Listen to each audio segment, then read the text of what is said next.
What is up, Frog fans? You are listening live to Postgame Beers. I'm your host, JD Sailors, at JD Sailors, joined by, I guess, my co-host, right? We can call you the co-host for this show, Martin Guerrero, the Sultan of Stats. You don't have to. Well, I'll tell you right now, for this episode especially, not only are you the co-host, but I might as well just make you the host, the star, and everything involved because dude, I I nearly died this week from the flu. I'm still recovering today. This is the first day that I've had an appetite and I've been able to actually work a full day.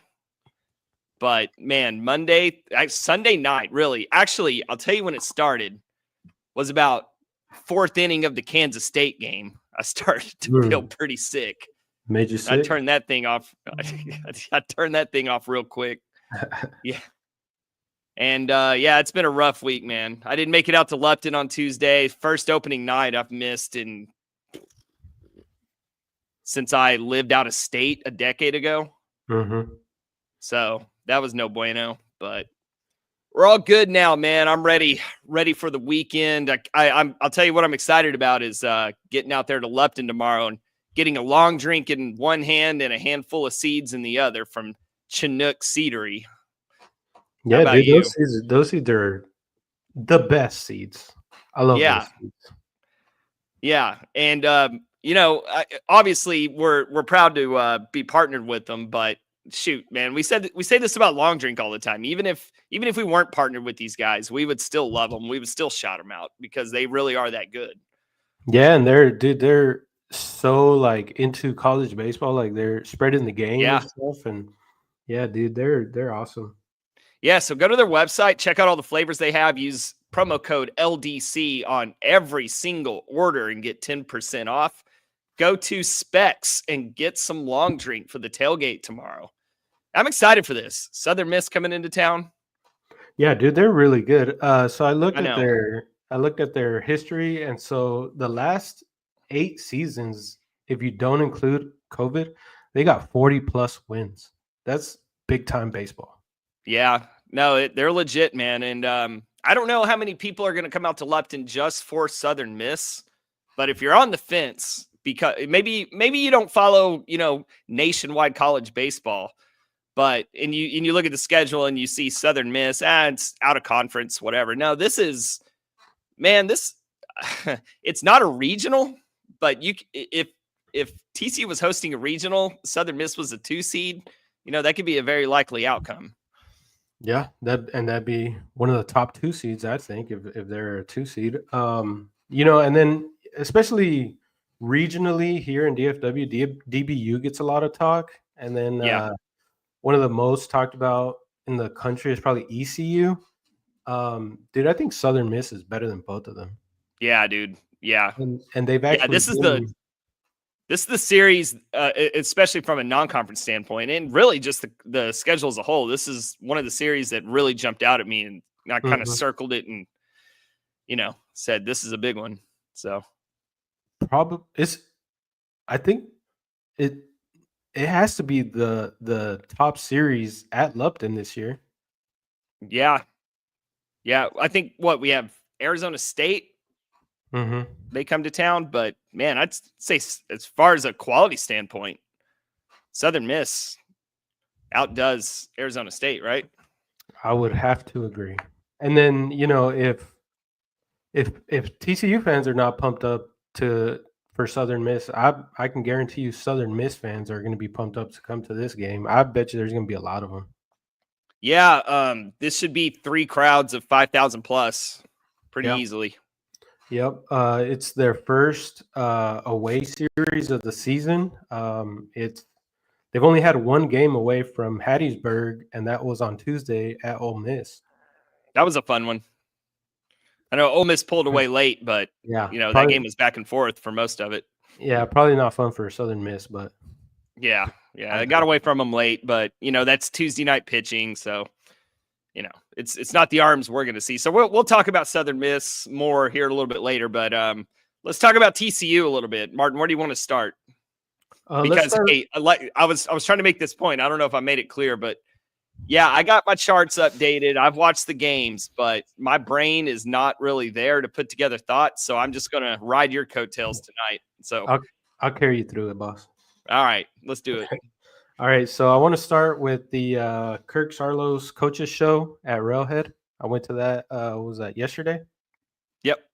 Yep. So he stressed. So I got like 4 key points from that. He stressed timely hitting for Yep. TCU, and for good reason. Since Saturday's game, TCU is 1 for their last. I think it's 33. I'm not sure. It's maybe around 33. If it's more than 1 for 20, yeah, then we got a problem. Yeah. So that's Kansas State and the Arkansas game, and then the Tuesday game against Tarleton. I know they went 0 for 8 against Kansas State. I think they went 0 for 8 also against Arkansas. And then they went something like 1 for 13 or something like that against Tarleton. And the only hit with runners in scoring position was the bleeder from Stroh to score a run. So in the first 5 games of the season, so San Diego 4, Michigan 1, the offense as a whole had a positive contribution to win probability in each of the 5 games, and that margin increased game over game from, let's see, it was only 2% that Saturday in San Diego, but that's just because we got out to such a big lead. Mm-hmm.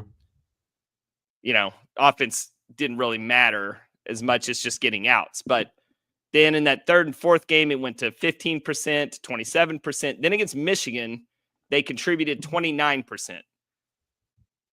So 29% of the win probability added was from the offense. Now we go to Arkansas, negative 53%. Yeah, and I think the Friday against Michigan, I think the offense really, kind of put the team on his back, and I thought it was gonna, because they pulled away late and they kind of dominated late in the game, and I thought that was going to be a good sign going into Arkansas game. But a 1-run loss against Arkansas, neutral site, Yeah, and they throw 2 of their best arms at you, both of them left-handed. I didn't think we were going to struggle against lefties, but apparently they did. And then their closer, that's one of the top closers also in the country as well. So you face 3 like high quality arms, and you're 1 hit from Arkansas and then a few inches more on Carson Bowen's fly ball. Yeah. And you win the game, So yeah, we knew runs were going to be tough in that Arkansas game. Now, what I did not see coming was just a total debacle against Kansas State, in which the offense contributed negative 44%. And on top of that, this was the one pitching clunker we've had all season, where, this is the only game that they've contributed negative to the win probability. But everything was a negative in that game. Yeah, and I think, from the get-go, TCU was not having good at-bats against Kansas State's starter. No. And I think, part of that also has some determining factors on who Kirk is actually going to bring in. When we're down, he's not going to try to bring in those big winning pieces, that he brings in from the bullpen that he knows is going to shut him down. He's going to try to give another guy a chance, see what they can do, and then the game kind of got away from us. Yeah, and just to wrap up, just an overview here. You know what? I should have shared this, but it's too late. Tarleton, the offense contributed negative 18%, but we were saved by the pitching, which contributed a positive 30%. Opposing defense also pitched in with a 17% win probability added our way. So, oof. And I added a whole separate category for this, but 10%. Can you guess for what? Positive or negative? Positive. I made this its whole category. There's no way it's base running, is it? Batter's interference. There we go. Play of the game 10%. Right there. Yeah, dude. It's one of them for sure. That was It's one of the highest. Play. Yeah, it was. That was a huge play. Yeah. So, all right. Yeah. So real disappointing three-game stretch by the offense that had been looking pretty good up until that Arkansas game. So where do you want to go from here? So, due to the offensive struggles, I thought it was interesting that he mentioned this because I was going to bring it up anyways, but he mentioned, two of our best hitters right now are platooning, Carson Bowen and Yep. Nolan Traeger. So he mentioned, if they continue to hit and the rest of the lineup is struggling, we might see down the road a lineup where we see both of those guys in the lineup. And he mentioned specifically, either one of them DHing or one of them playing first base and moving either Cadena or Noah Franco to the outfield. So I thought that was interesting. Yeah. And I thought, like I said, I was going to bring it up. You can't have, one of your hottest bats just sitting on the bench. At this point, because we talked about over the offseason, this team doesn't really have like star players, although Cadena might be one. He's playing like one, but he needs protection in the lineup. And, we talked about this team is built on having solid hitters 1 through 9 and putting up good at bats 1 through 9. And, if we got to get both catchers in the lineup to make that lineup happen, I think it's a good move. Yeah, and you mentioned potentially moving someone to the outfield, meaning someone would have to come out. And we have a couple guys there that are struggling. One's a little surprising in Sam Myers. The other one, not as surprising, a freshman, Sawyer Stronsider. But, man, I kind of want to let Stronsider especially kind of work through it. And with Myers, he was our leading hitter last year. So if we have to move someone to the outfield, who do we take out? It's a good question, and it might depend on matchups and, these. Yeah. Just because, somebody gets put in the lineup doesn't mean that somebody's going to be taken out forever. Like, I think they'll rotate. I think they'll do a good job of getting everybody spreading the bats around and getting who we need to win into the lineup. And then, okay, so I don't want to jump the gun, and just tell me if you want to save these. I know we need to talk about Anthony Silva, but another guy is Preston Gamster, who's been platooning. With what you've seen from, let's just talk about Gamster for a second. So with what you've seen from him, is he going to continue to get it? I think he continues to get at bats, right? Yes. I do think he continues to get at bats. The glove is really good at third base. Yeah. He's swinging and missing a ton. If he can figure that out, I still think he's a really good player. The only thing is he probably won't. So with this platoon with Colton Griffin that we're seeing at third base, he is also leading off. So, maybe if he continues to struggle, I think he still might get at bats, but probably not in the leadoff spot. Right. All right. Well, let's stay on track. We're talking about the coach's show, and I think we've made it through one of your 4 points. So 2. We're halfway done. Okay, 2. All right. He was very excited about getting Noah Franco into the game to pitch. That was a wild ride. Brother. Yeah. He talked about him loading the bases. He mentioned he was never going to take him out of the game. Thought that was interesting. And then, luckily he strikes out the side and gets out of the inning. There was nobody scored, right? Nobody scored. No, nobody scored. Yeah. Yeah. So, he's excited about the freshman arms. We saw a bunch of them in that game. Mason Brassfield was really good. He was eating up those left-handed hitters for Tarleton. Cade Udy continues to be nasty on the mound. Cade Udy, not only is his stuff nasty, he just looks like he's so in control of he doesn't ever look rattled. He looks so confident, especially I noticed it in the 9th inning. It was just like, you just got this presence out there that he knew he was going to throw a pitch and that they were going to swing and miss. He knew exactly where he was going to throw the ball, and he knew exactly what the hitter was going to do. And he was pretty right. He was pretty right. Yeah. Yeah. It's been fun to watch KD and Mason Brassfield too. Yeah. Braden Sloan stays hot. Yep. Rodriguez stays hot. He pitched Yep. in the game against Charlton. Pitched great. Tommy Um, Lepore was amazing. Yep. The pitching is good. I think. Yeah, I think they got the arms are all there. It's just about finding the right spot for them.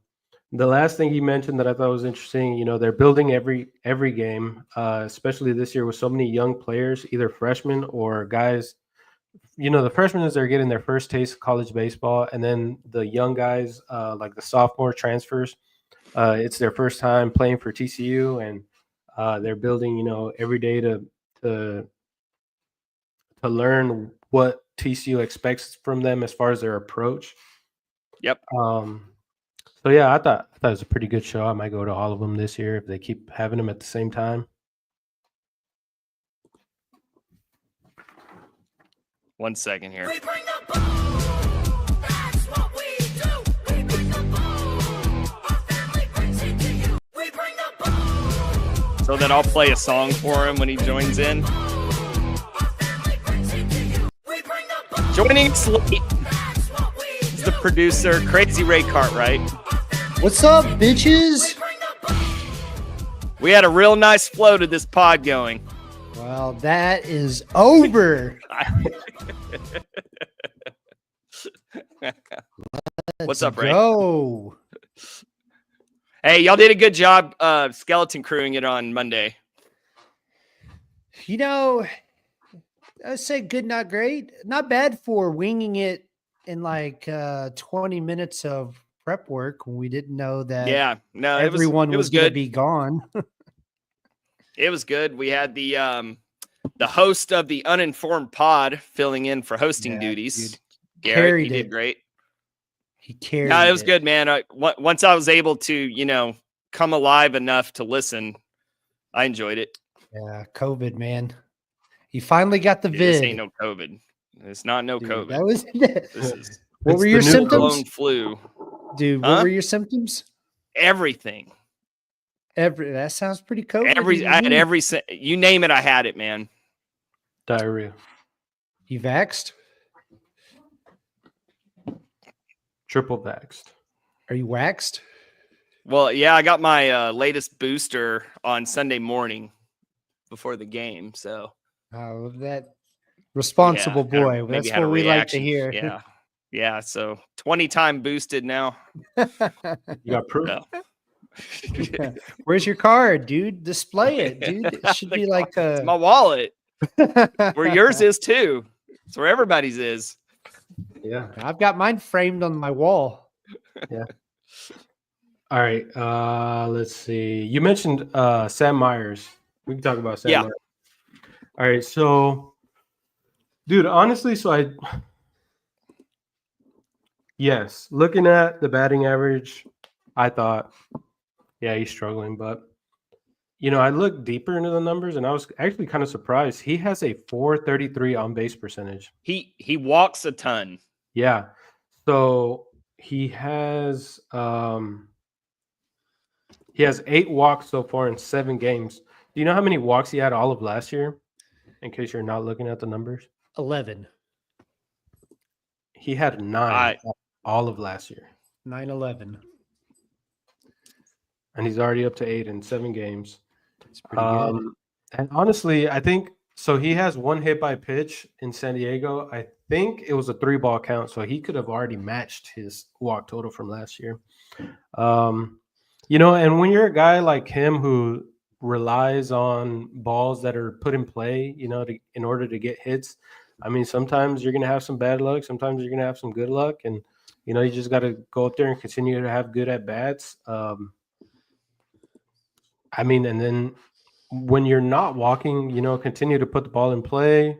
Some of the guys striking out a lot. Somebody like Sam Myers is very important for him to continue to put the ball in play. He's actually tied with Cadena for the team lead in walk. Yeah. Yeah. No, the walks are definitely noticeable. He's also doubled the amount of successful stolen bases he had from last year. Yeah. That's true. So That's true. All right. Anything else from the coaches show? No, I'm done with the coach's show. Okay. And then I was going to talk about Anthony Silva. Yeah, So, let's do it. player to watch this year. Not this year. This weekend to break out. Everybody knows he's struggling. So I went back and I looked at last year's numbers, and I think through the first 7 games he had like 12 hits already. Yeah. And I think this year he's only got like 4. So I went back Let me add on. So he's had 18 meaningful at bats. Mhm. Okay. Like at bats that were crucial to the outcome of the game, one way or another, right? Out of those 18 at bats, how many were positive results? I don't 4? want to say. He's got 4 hits, so it has to be 4 at least. No, Damn. 2. because 3 of those hits were when the game was already fairly decided. He has 1. Hmm. 1 in 18 at That bats. double? Probably that No, double. it was the single against Michigan in that 6th inning.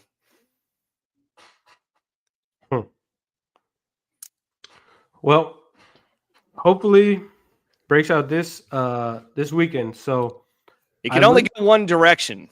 right, yeah. He's too talented. He's too talented for it to stay on this trend. For sure. So I went back and I looked at last year's numbers, and the biggest difference from last year was that all 7 of those games that we had to start the season were at Lupton, and all 7 games that we had this year that he's played in so far were not at Lupton. Right, and he didn't play on Tuesday. Yeah, so I didn't have to redo this, but so last year at Lupton, he hit 324 with 405 on base and a 495 slugging. I'll take that. Very nice numbers. Away from Yeah. Lupton, he hit 200 with a 327 on base and a 282 slugging. Okay. Pretty huge difference from home and road, especially since Lupton is like not a hitter's park. But I think I would think Silva is one of the rare hitters who prefers the friendly confines of Lupton Stadium. All right, that's that gets me excited. It should bode well for That the gets month me of excited. March because I think they've got 11 home games in the month of March. Yeah, it's a lot.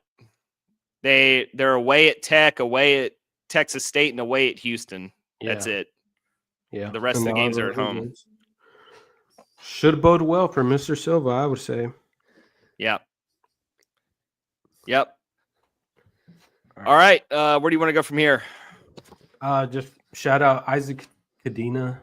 Continues to carry the offense. Right now he's 10th in the Big 12 in OPS.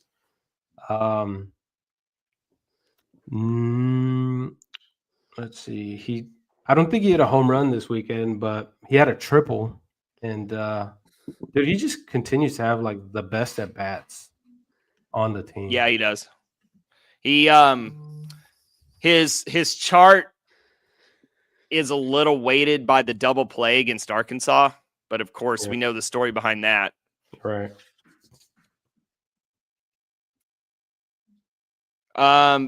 All right, before we move away from individual players, I do have to ask about Chase Brunson.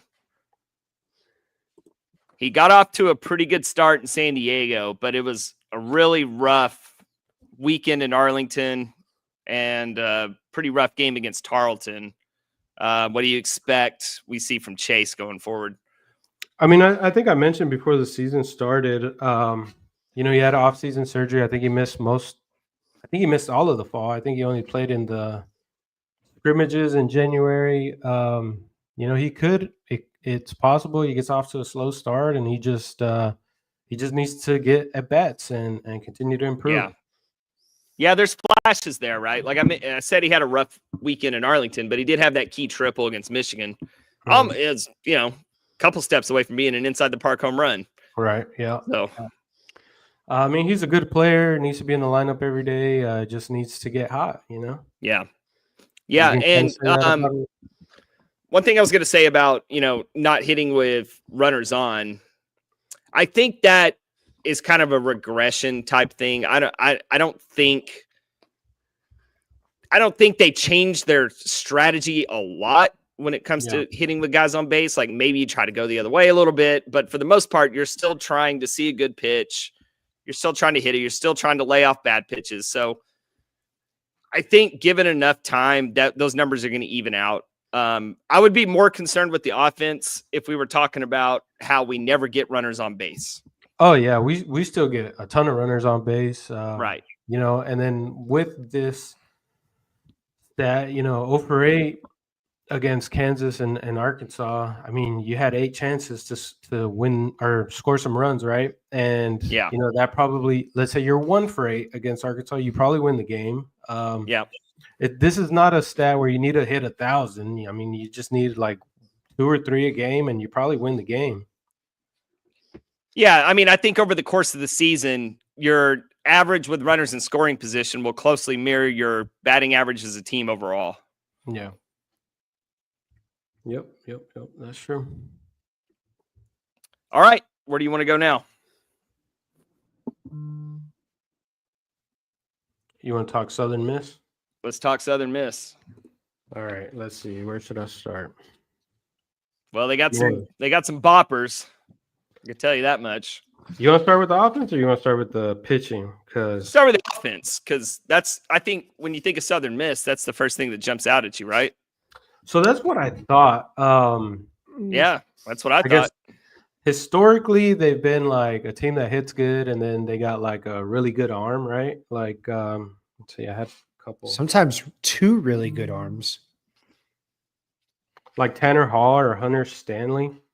But this year, dude, their pitching is stacked. But yeah, we could talk about the offense.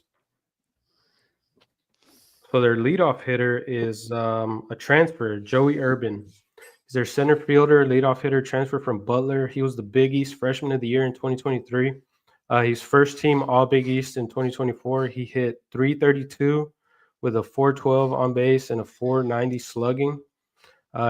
He's been a solid hitter. Oh, and I did most of these before Tuesday's game, so they might be off by a little bit. But he's looking to break out this year after transferring to Southern Miss. He's off to he was hitting .429 with a .500 on base and a .762 slugging. So yeah, it went down a touch, but he's still his ops is 1,100. Yeah, and that's their leadoff hitter. So I mean, first guy that gets in the box. I mean, it's game time. Yeah, not a lot of extra base hits, but he will find a way on base with either singles or walks. Yeah, he's gonna be a tough guy to get. Well, actually, he only has 2 walks. I take that back. No, he just gets a lot of singles. Oh yeah.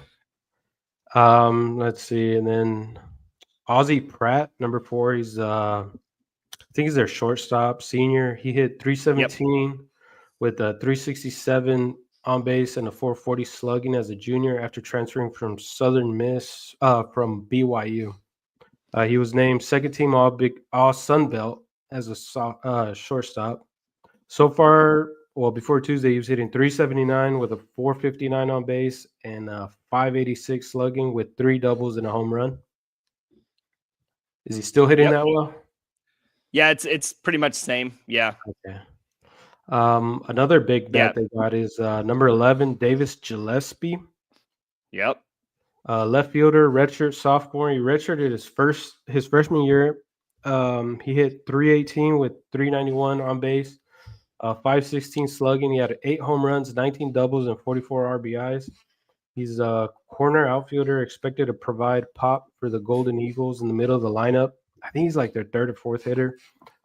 So far, he's produced. He was hitting .310 with .361 on base, .655 slugging. He had 2 home runs and 4 doubles.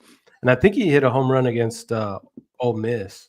Yeah, would you like his updated numbers? Please. He's now hitting .353 with an 1125 ops, 3 home runs, 13 RBIs, slugging .735. Ooh-wee. That'll play. 4 doubles to go along with those 3 home runs. Yeah, that dude's good. Only 1 walk, but 6 strikeouts.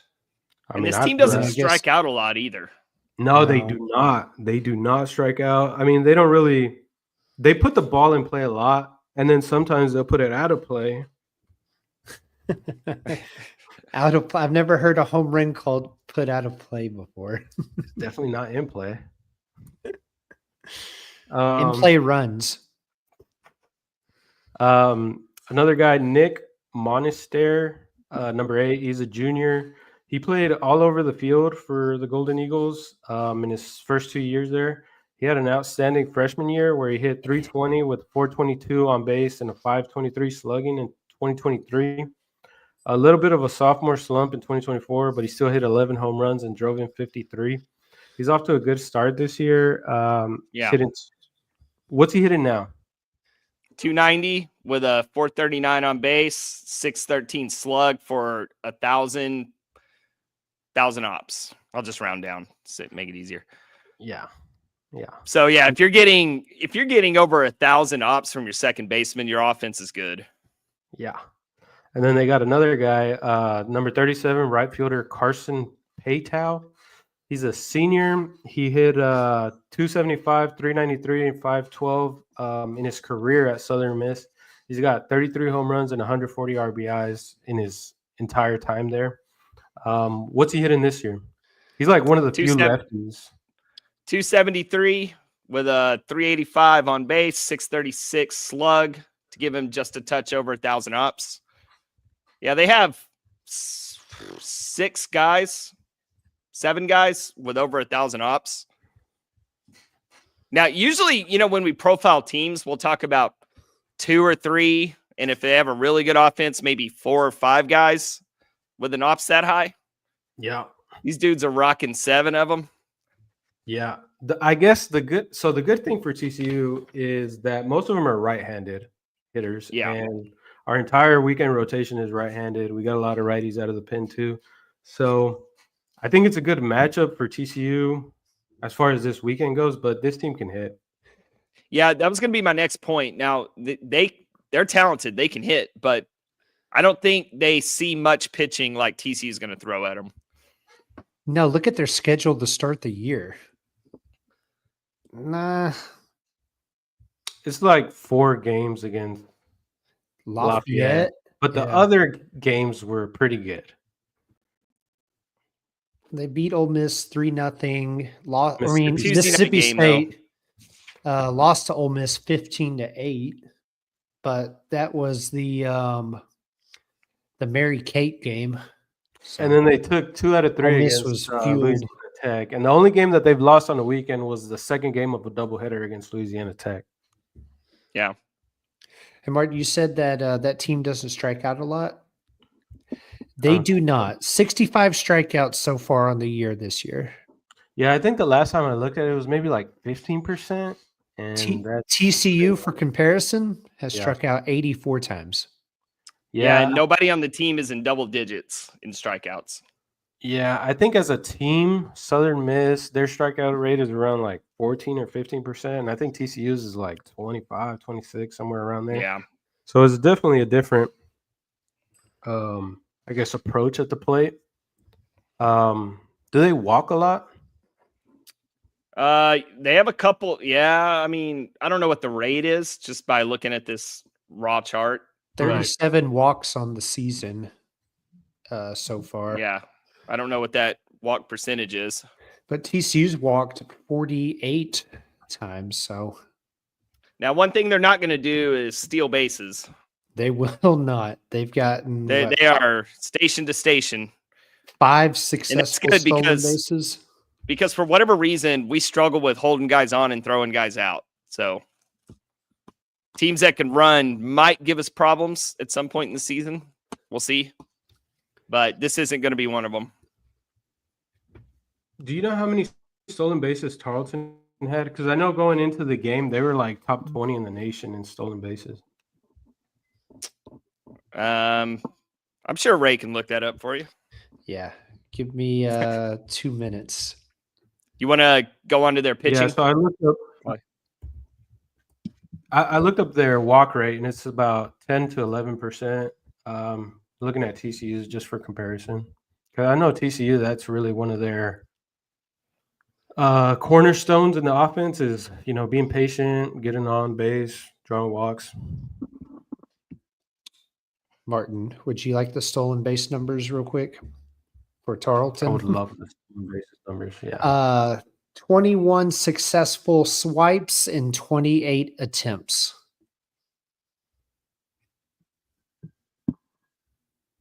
Yep. TCU, meanwhile, is 12 that for hitter's interference 17. was a huge game. 12 for 17. Yeah, TCU is. And then Southern Miss is 5 for 6. I'm okay All right, with that, I guess. I think that covers the offense. Let's talk pitching. Yeah. All right. So there was I was going to talk about 4 guys, but they've been playing games with me, and they won't say who's going to start on Sunday. Specifically with you. Yep, they're fucking with me. Well, so they have 3 guys who've made 2 starts. Yeah, I thought it was going to be easy. I thought it was going to be the same guys that they have starting against Louisiana Tech, but no, they didn't want to make it easy for me. So the Friday and Saturday guys are obvious. JB Middleton, he's a right-handed pitcher. He's 6 foot, 178, wiry guy. The stuff has always been elite. The question was if he could get better control command. And he's been extremely efficient and effective to start the year. The fastball is like 94 to 97 over the fall. In the past, he was strictly like fastball changeup guy. I think he was mostly thrown out of the bullpen. But now he's got a third pitch. The slider has improved. And the Golden Eagles might have a bona fide Friday ace. Got his numbers so far on the year. Yeah, if you score on Middleton, keep the ball. He has a 0.00 ERA through 11 innings. Yep, he's gone 2-0 against Lafayette and Louisiana Tech. Striking 10 out strikeouts, 4 walks, 4 hits, no earned runs. Yep, that dude's pretty good.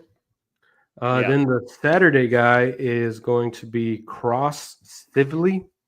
He's a 5'11", 188 left-handed pitcher.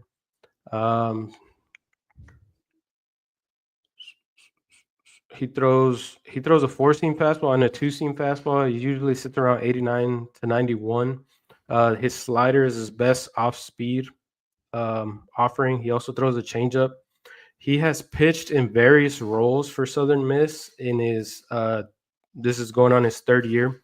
He's made 55 pitching appearances. He's started 7 games, and he's also converted 7 saves. He has a 3.93 ERA in 132 and 2/3 innings with 134 strikeouts in his time at Southern Miss. Yeah, I'm not gonna lie. I didn't realize they had the arms to back up the bats. Excuse me. Yeah, and then this year, so he's 1-0 with a 2.45 ERA in 11 innings. He's got a 17-3 strikeout to walk ratio. Yeah. Opponents are only hitting 195 off of him. It'll be interesting to see if TCU can rebound off of their performance against left-handed pitchers because he's a good one. Yeah. He'll be going up against Tommy Lepore Saturday afternoon. So smash the under on that. Yeah. Let's see. So the guy who has been starting their 3rd game is Matthew Adams. He's a 6th-year guy. Get a job. He was there. So he has one. I think his freshman year was 2020, and then he missed last year with an injury. He's made 21 starts in his career. So far this year, he's 1-1. Oh, well, he pitched against Ole Miss, so that's why I was wondering if he was still going to start on Sunday originally, because he pitched against Ole Miss. I think he threw like 1 1/3 innings. So he's got a 3-something ERA, 11 strikeouts, 2 walks. But now that they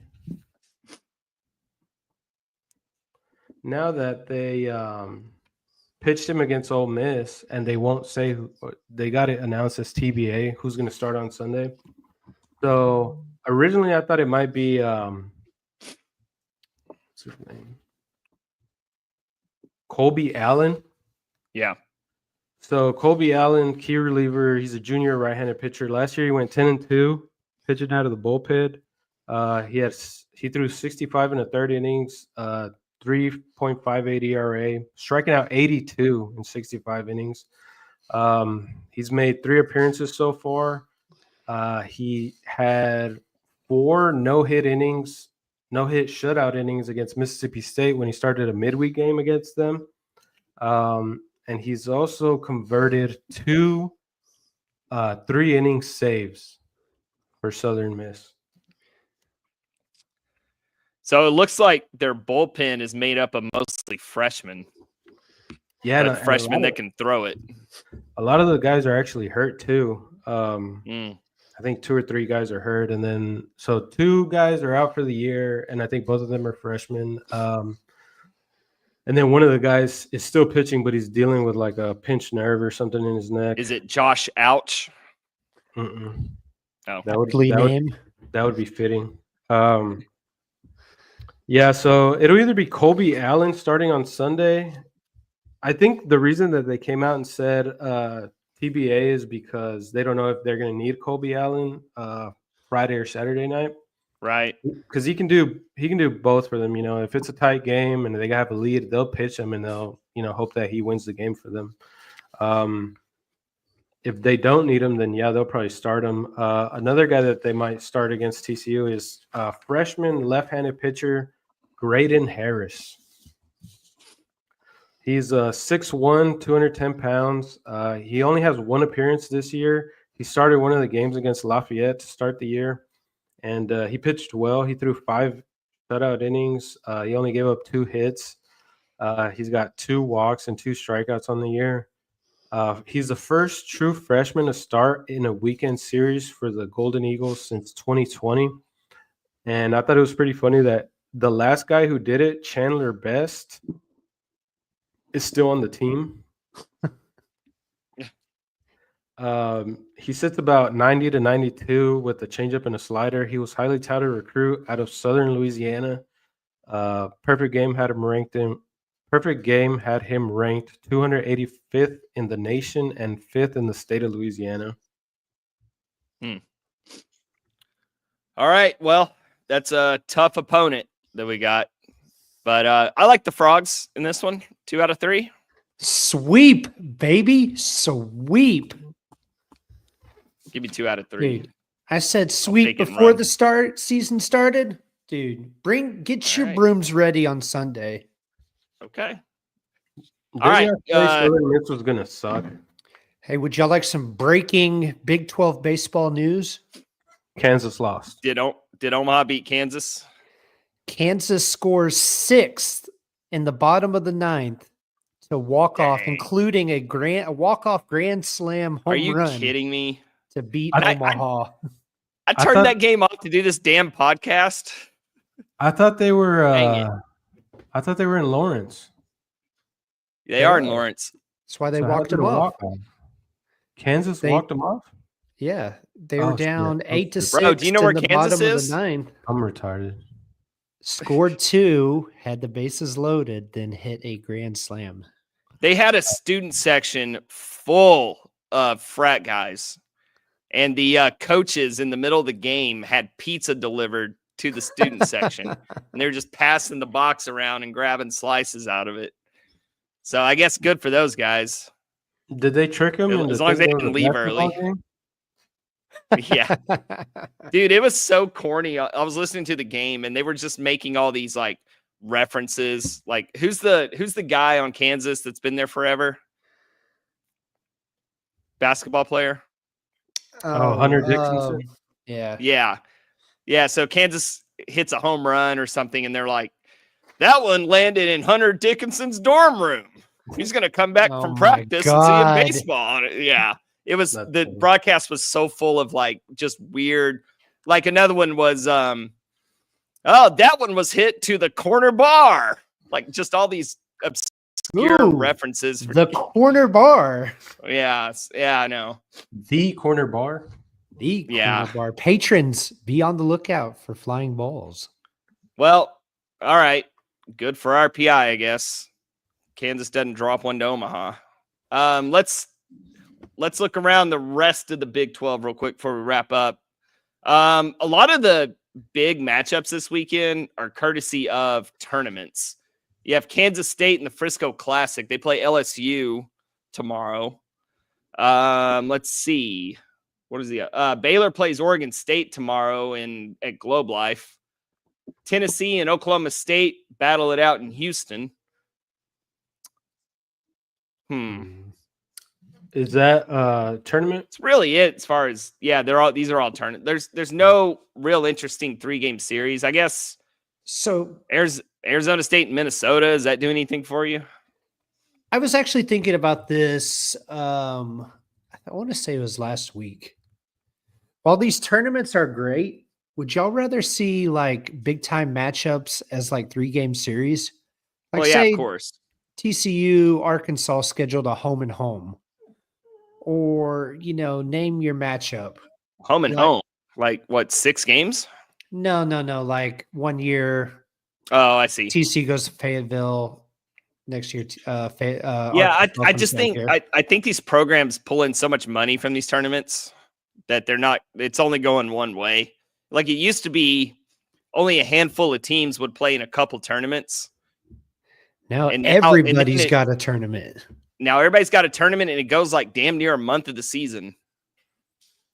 Dude, yeah, I mean, well, Shriners used to be pretty late when TCU would play in that when it was down at Houston. That was always like the first weekend of March. Yeah. But that would be it. Yeah, I mean, TCU would mix in the Dodger Town Classic. That would that I'm kinda just you saying watch. there's a lot more now. Like TCU would be like the only team in the Big 12 playing in a tournament. Yeah. And now like every team is Mhm. playing in some tournament somewhere in some weekend. I think it's Oklahoma State's second one. Yep. Yep. I'd like I would to rather see. them play 3-game series. I'd like, yeah. Dude. Like it's so hard to like. What did you learn about Arkansas and TCU from one game that ended 2-1? Absolutely Nothing. nothing. Nothing. Even if we'd have won 2-1, would you say like, all right, yeah, we're better than Arkansas? No, because whenever we faced them in Globe Live, a couple years ago, and that was Yeah. great. And then we tanked right after that, and then got hot, incredibly hot, and rode that all the way to Omaha. Right. And everybody still picked Arkansas in that regional. I mean, I didn't. I'm the smart money. Nationally. You know what I mean? Arizona plays A&M. I don't know if I mentioned that. I might have mentioned that one. Is that a 3-game series? A&M. No, it's a No, tournament. it's in the same Houston tournament. Yeah. Texas Tech plays Texas this weekend in a tournament in Down in a Vegas. tournament. A&M's wobbling a little bit. Best offense ever in college baseball, can't seem to score runs. Well, they got injuries. Well, they do now, but they were struggling before that. Is it more than one, or is it just one injury? As far as I know, it's one big injury. Yeah, All-American third baseman out for the year. But Pretty big. That's what she said. I mean, they were already they've lost 2 in a row. No, she didn't. Clemson, South Carolina. That's cool. I'll tell you one thing, Texas Tech. If you lose to Illinois tomorrow, Illinois is 4-2, not a walkover. I don't know if they played anybody, but they're 4-2. Texas Tech, if they drop that game, my gosh. What if Texas Tech gets swept this weekend? Illinois beat Texas State in a 3-game series. They took 2 out of 3 from them. And They might beat Texas Tech tomorrow. Yeah, that would be funny. I hope it happens. Let's see, who do they play on Sunday? The Is- Technicals. They play Washington. Dude, they better win that game. Hey, you put some respect on the Huskies. Yeah, Florida, Miami, and South Carolina, Clemson, dude. That's some spicy 3-game series right there. Yeah. I like what South Carolina and Clemson do, and then it's also what was it UNC and ECU do? So Yeah, they'll play the like 3 different ballparks. yeah, I think that's pretty Yeah. cool. All in the Baylor at same 7-1. weekend. Baylor at 7-1. They have Ohio State on Saturday. Okay, I'm interested to see if Baylor's pitching continues. Well, Ohio State's 1-5. They have issues. Then they But have they score they runs. have They score a Auburn. lot of They have runs. Auburn on Sunday. Ohio State Auburn does good? score runs. Auburn's sitting at 8-1 right now. Ooh. Baylor should save their Friday guy for that game. Okay, can Oh, you and guys then explain can they- Kansas State to me? Hold on, because I watched a lot of Kansas State baseball before Globe Life, and they look like an average high school team. Mm-hmm. And then they go out and sweep the damn Globe Life tournament.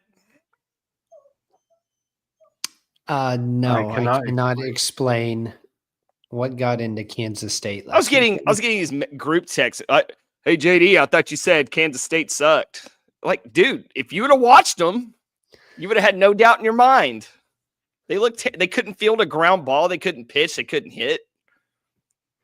Yeah, that's Dude, just. even I watched the game against Arkansas. I watched them warm up. And they're kicking the ball all over the infield in pregame. And I'm like, God, this is such a Mickey Mouse team. And then they go out and play flawless against Arkansas. Yeah, flawless all weekend, pretty much. Mm-hmm. You know, they made some defensive mistakes against us, but that didn't matter. Nope, it did not. It They'll be certainly interested in didn't. what they do. They have what, Nebraska on Sunday. I got Play LSU. LSU. Yeah. Sam Houston and Ellis, yeah. God, It's they might fun, be though. 2-1. I don't know. We'll see which Kansas State team shows up.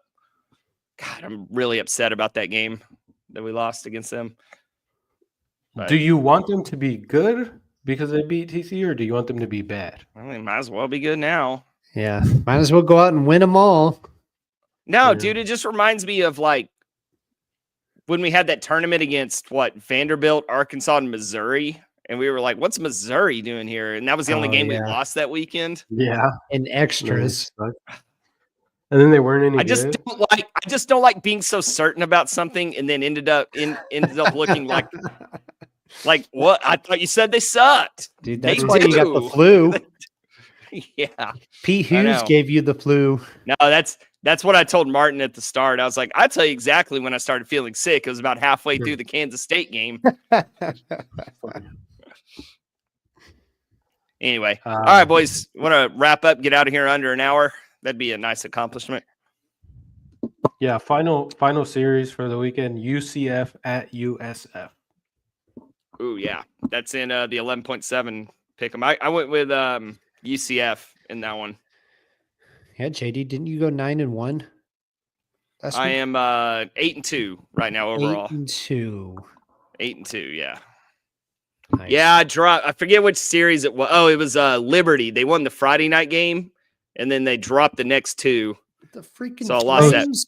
Yeah, yeah. I thought after Friday I was going to be. They even had a lead on Saturday, so I was like, yeah, I'm going to be 9-1 after this weekend. But they blew that game and then lost on Sunday. So sitting at 8-2, tied for second in the 11.7 pick 'em. So Vegas is off the table now. No, we're in it. We're one game back. The leaders are at 9-1. I'm 8-2. I'm going to win this thing. Do they give you a I took shout out? TCU and my huh?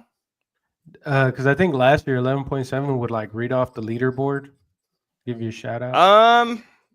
Well, okay, so I'm tied for second, but it's with like 9 other people, and then there's like Ugh. 7 people tied for first. So Wow. it's kind of a gaggle right now. But yeah, the winner, no, it's not Vegas this year. The winner gets a expenses paid trip to Omaha. Oh, shit. Let's go. Yeah, so I'll get to watch the Frogs in Omaha if I win this thing. So when's moving day for this competition? Oh man, probably when conference play starts and you get a lot of just real razor thin matchups. Heck yeah.